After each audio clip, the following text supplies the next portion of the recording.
Hello friends.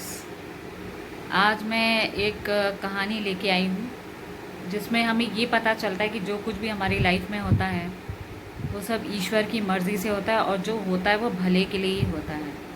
कभी भी ये नहीं कहना चाहिए ये मेरे साथ ही क्यों हुआ, भगवान ने मेरे साथ ही क्यों किया, ये तो गलत किया भगवान ने मेरे साथ। तो मैं कहानी सुना देती हूँ आप लोगों को। एक सेवक था भगवान का।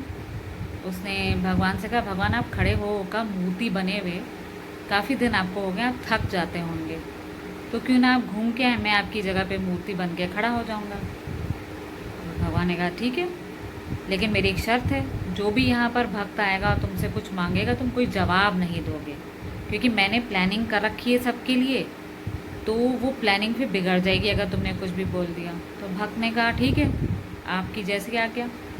वो मूर्ति बन के खड़ा हो गया। अब थोड़ी देर में एक व्यापारी आया, उसने भगवान से प्रार्थना की कि भगवान मेरा एक नया प्रोजेक्ट शुरू होने वाला है, उसमें मुझे आशीर्वाद दीजिए कि मेरा काम अच्छा हो जाए। ये कहते हुए वो जैसे ही झुका उस मूर्ति के आगे तो उसके जेब से पर्स गिर गया, पैसों से भरा पर्स। उसका ध्यान नहीं गया, वो चला गया। थोड़ी देर में एक भिखारी आया। भिखारी ने भगवान से प्रार्थना की, भगवान कुछ खाने को है ही नहीं, कुछ तो करिए, मैं आपके दरबार में आपसे प्रार्थना करने आया हूँ। जैसे ही वो झुका उसने देखा एक पर्स पड़ा हुआ है, उसने भगवान का धन्यवाद दिया और वो पर्स लेके चला गया। उसके बाद थोड़ी देर के बाद एक नाविक आया। नाविक ने कहा, भगवान मैं 15 दिन की यात्रा पे जा रहा हूँ, तो मुझे आशीर्वाद दीजिए कि मेरी ये यात्रा सही हो जाए। उसी वक्त ही वो व्यापारी आया पुलिस के साथ और उसने कहा, मेरे बाद तो ये नाविक आया है, इसी ने चुराया होगा मेरा पर्स। तो पुलिस ने उस नाविक को पकड़ना चाहा, तो वो जो बैठा हुआ था मूर्ति बना हुआ सेवक, उसने तुरंत कह दिया कि ये चोर नहीं है, वो भिखारी है। अब पुलिस ने भिखारी के घर पे गए और उसको गिरफ्तार कर लिया। अब थोड़ी देर के बाद जब भगवान वापस आए तो उस सेवक ने खुशी खुशी सब कुछ बता दिया भगवान को। भगवान ने कहा, तुमने सारी प्लानिंग मेरी चौपट कर दी।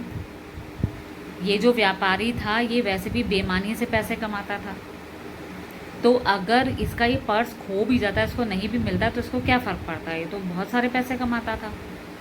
और वो जो पर्स है वो मैंने भिखारी के लिए ही वहाँ पर छुड़वाया था कि भिखारी को खाने को कुछ मिल जाए, उसके बच्चे भी खा लेते। तो तुमने तो भिखारी को ही पकड़वा लिया। और वो जो नाविक था, नाविक को तुमने बेकार में बचा लिया। वो जेल में जाता तो बचा रहता, क्योंकि जिस यात्रा पे वो गया है वहाँ तूफान आने वाला था, तो ये मेरी ही प्लानिंग थी कि उसे जेल में डाल देते वो लोग, लेकिन तुमने सारा काम बिगाड़ दिया। तो कहने का मतलब ये हो गया कि क्या है, शायद हमारे भले के लिए ही किया है, और कुछ समय के बाद हमें वो पता भी चल जाता है कि ऐसा होना था, इसलिए ये हमारे साथ कुछ दुर्घटना हुई। Thank you.